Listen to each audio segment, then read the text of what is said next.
दे रखा है, ये सर्किट डायग्राम दे रखा। तो ये सर्किट डायग्राम दे रखा, तो फर्स्ट हमें फाइंड आउट करना है calculate total resistance in the circuit. और नंबर 2 में पूछ रहा है total current flowing in the circuit. इस पूरे सर्किट में कितना रेजिस्टेंस हम यूज कर रखे और कितना करंट फ्लो हो रखा, सो पूछ रखा। तो नंबर 1 क्वेश्चन में हम देखते हैं। तो टोटल करंट, टोटल रेजिस्टेंस पूछ रखा है। आपको जो सर्किट दे रखा, तो यहाँ पे देखो जो 10 ओम और जो 40 ओम जो कनेक्टेड है, सो पैरेलल में। अगर जो 30 ओम 20 ओम 60 ओम भी पैरेलल में, तो हम पहले अलग अलग फाइंड आउट कर लेते हैं। ठीक है, तो हम एज्यूम कर लेते हैं let R1 equal to 10 ohm, R2 equal to 40 ohm, R3 equal to 30 ohm, R4 equal to 20 ohm and R5 equal to 60 ohm. ठीक, जो सर्किट दे रखा सर्किट, तो इसमें 10 ohm means R1 and R2 are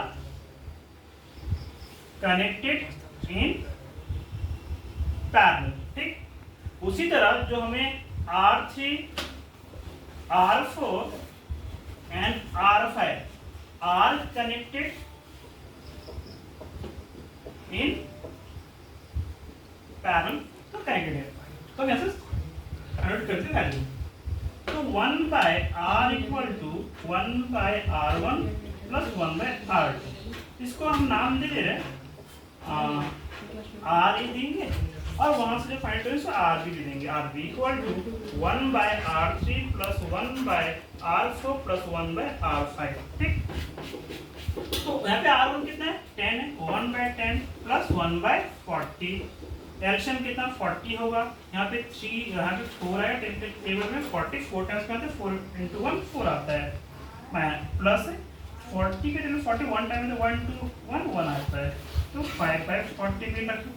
यहाँ से फाइंड कर लेते हम 1 बाय R3 कितना गिवन है 30 है, R4 कितना है 1 बाय 20, तो R5 कितना है 1 बाय 60। एलसीएम कितना आएगा 60 20 30 का एलसीएम ये आएगा 60 एलसीएम आएगा यहाँ पे।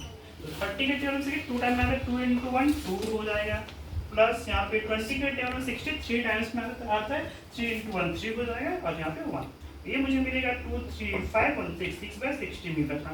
ठीक, तो यहाँ से अब यहाँ पे मुझे RA फाइंड करना है। तो RA इक्वल क्या हो जाएगा 40 बाय 5 उल्टा कर दिया, तो RA इक्वल टू मुझे मिलेगा 5 8 जा 40 ओम।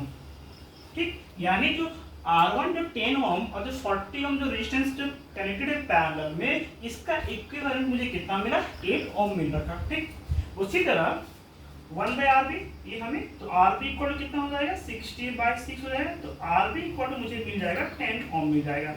उसी तरह जो 30 ओम 20 ओम और 60 ओम जो कनेक्टेड है पैरेलल में, इसका इक्विवेलेंट रेजिस्टेंस मुझे मिल जाएगा 10 ओम। ठीक, यहाँ तक अब हम इसको इरेज कर देते हैं।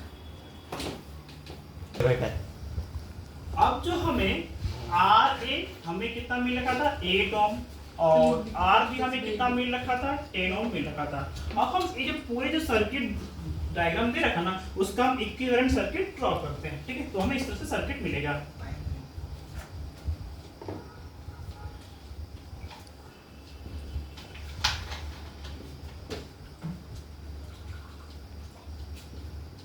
तो ये हमें इक्विवेलेंट सर्किट मिलेगा। ठीक है, तो यहाँ पे तो ये हमें R कितना 8 ओम आ रखा, और ये मुझे कितना मिला 10 ओम मिल रखा। अब ये देखो R 8 और 10 किसमें कनेक्टेड है सीरीज में है, तो देयरफॉर इस केस से मुझे क्या मिलेगा, तो यहाँ से मुझे मिलेगा R equivalent equal to RA plus RB।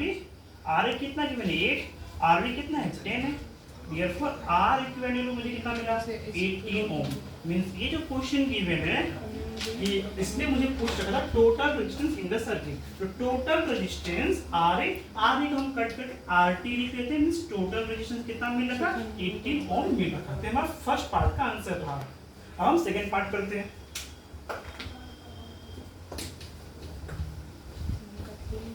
उसके ना अब हम क्वेश्चन नंबर 1 हमारा आ गया। तो क्वेश्चन नंबर 1 का आंसर कितना था टोटल रेजिस्टेंस इक्वल टू 18 ओम रखा था। अब क्वेश्चन नंबर 2 सॉल्व करते हैं। हमें पूछ रखा total current flowing in the circuit. अब कितने करंट फ्लो हो रखा है पूरे सर्किट में।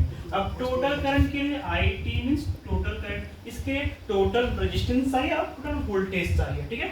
तो मुझे ओम्स लॉ पता है। ओम्स लॉ क्या होता है? ओम्स लॉ बताता है कि जो वोल्टेज है डायरेक्टली प्रोपोर्शनल टू करंट, तो यहाँ से मुझे मिले V इक्वल टू RI मिल जाता है। देयरफॉर I इक्वल टू क्या हो जाएगा? V by R। तो IT means total current equal to total voltage by total resistance.